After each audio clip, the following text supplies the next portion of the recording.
Creating an applet. Hi, I'm Karen and I created this video for Georgia College and State University. In this video, we'll be discussing JApplets. We'll talk about how a JApplet differs from a GUI application. We'll talk about GUI constructors versus the init method, and I'll show you how you can compile and run your JApplet. What is an applet? An applet is similar to a GUI application. It runs under the control of a web browser. Instead of displaying its own window like a GUI would, it appears in the browser's window. So how is an applet different from a GUI? A GUI application class inherits from or extends JFrame. An applet class inherits from or extends JApplet. JApplet is part of the javax.swing package. A GUI application class has a constructor, while a JApplet class does not have a constructor. Instead of a constructor, a JApplet class has an init method. The init method is similar to a constructor. It accepts no arguments and has a void return type. So let's talk a little bit more about the JApplet's init method. The following methods are commonly called in a GUI application class's constructor, but are not called in a JApplet's init method. Set title, set size, set default close operation, pack, and set visible. These methods are used in a GUI to affect the application's window in some way. Since the applet does not have a window of its own, these methods do not apply. JApplets do not need a static main method to create an instance of the applet class. The browser creates an instance of the class automatically. To run your applet, you do need to create an HTML document.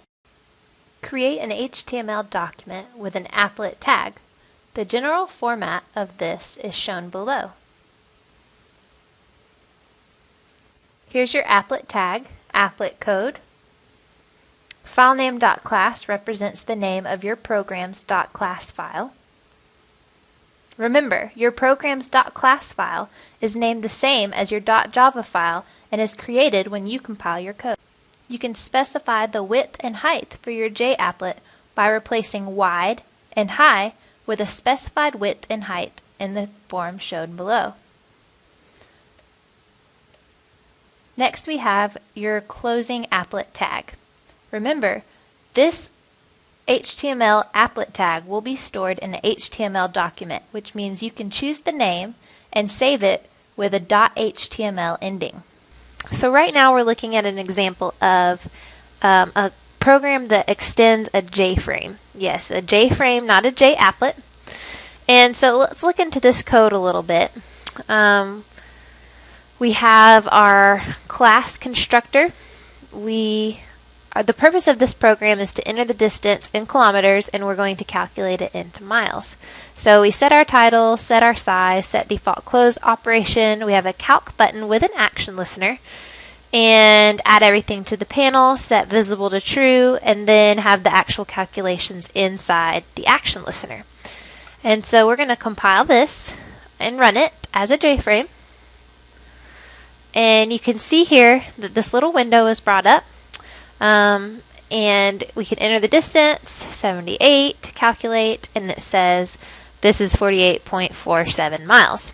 Okay, so you're familiar with how to make a JFrame, so let's change this into a JApplet.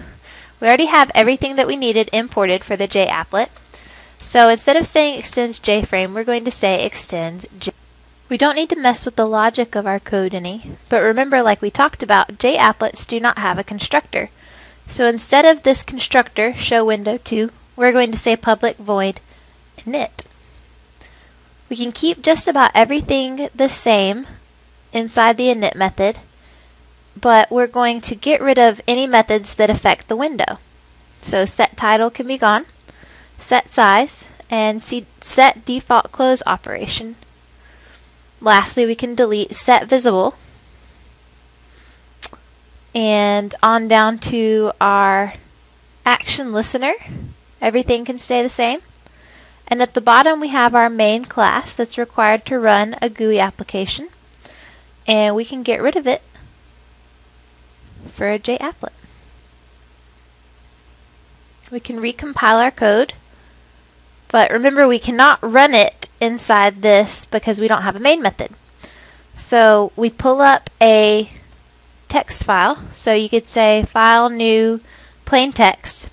And I've already created one. So here's mine. And this is going to be our HTML document. So we start out with the HTML tag as shown here, and we're also going to end it with the HTML tag. Next, we open up an applet tag, and you can see here that we later close off the applet tag for HTML. We set the code attribute to the name of our .class file. So our program was called showwindow2.java. Once we just compiled it, we've created the showwindow2.class file. Then I can set the width and height attributes. I set it to arbitrary values, width being 400 and height also being 400.